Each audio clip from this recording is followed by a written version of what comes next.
Figure out where your weaknesses are. Figure out where you're procrastinating, where you're not living up to your responsibilities. Consult your conscience and see if you can straighten yourself out piece by piece. You think you could have a better tomorrow. You could grow up, you could be a functional adult, you could be a contributing member of society, as old-fashioned as that sounds. But it's a noble goal, especially when you're the eyes and the mouth of the state. So have some optimism because you're courageous. Have some trust in people because you're courageous. Assume that tomorrow could be better than today, and then pay attention to your conscience and put yourself together. Use your time outside of work productively and meaningfully. What would that look like?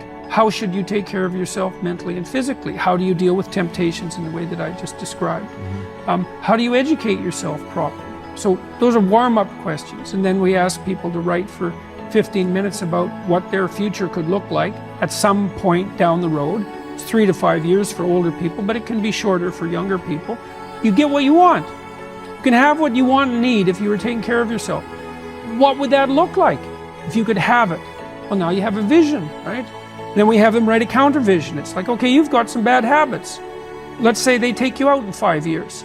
What sort of hell does that look like? And how could you circumvent that? And then they have something to avoid. And then we ask them to write a bit of a plan to put their vision into practice. It's like, okay, you've got a sense of what life would be like if it was worth living. How are you going to keep yourself on track? How are you going to implement it? And so we've done that work with college students mostly, and especially with the males, it seems to work extraordinarily well.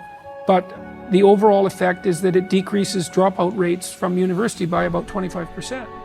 In order to situate yourself properly in life, you have to know who you are. And so it encourages the people who are doing the program to break their life into 6 episodes and then just to write about the emotionally significant events so that you can clarify that. You can kind of clarify where you've come from and where you are currently situated. And the next part helps you do a personality analysis that can help you figure out where your strong points are and where your weak points are.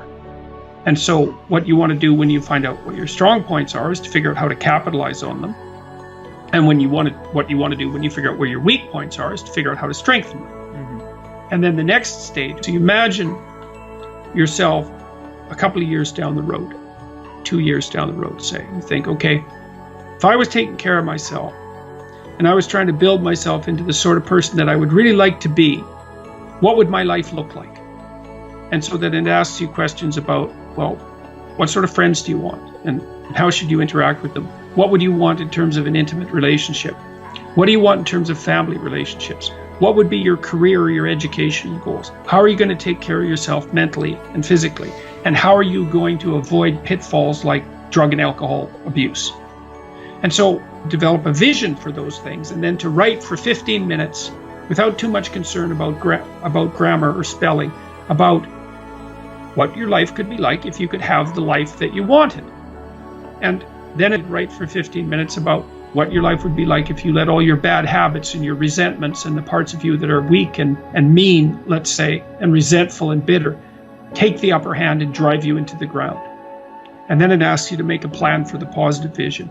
Generally, people don't sit down and formulate a positive plan for the development of their character and their life. And it's unbelievably useful to do so. And so people who are comparing themselves unfavorably to others, which of course is definitely something that teenagers do constantly, can get out of that to some degree by starting to identify with their ideal future self instead of their current, project under development. I mean, You guys, the teenagers, you guys are young. You've got your whole damn life ahead of you to sort yourself out and to make yourself strong where you're weak and to capitalize on your strengths. So the other thing to realize too is that you've got time to do this, and you don't want to panic too much if things aren't going perfectly well for you when you're 14 or 15. It's extraordinarily common that that's the case. Well, and they're not taught to have a concept of direction. Yeah. Mm-hmm. They're not encouraged to. It's like the proper encouragement is, look, kid, life is difficult. Life is going to be difficult. And a lot of things are going to come your way, but you're a hell of a lot tougher than you think. And because people are very, very tough.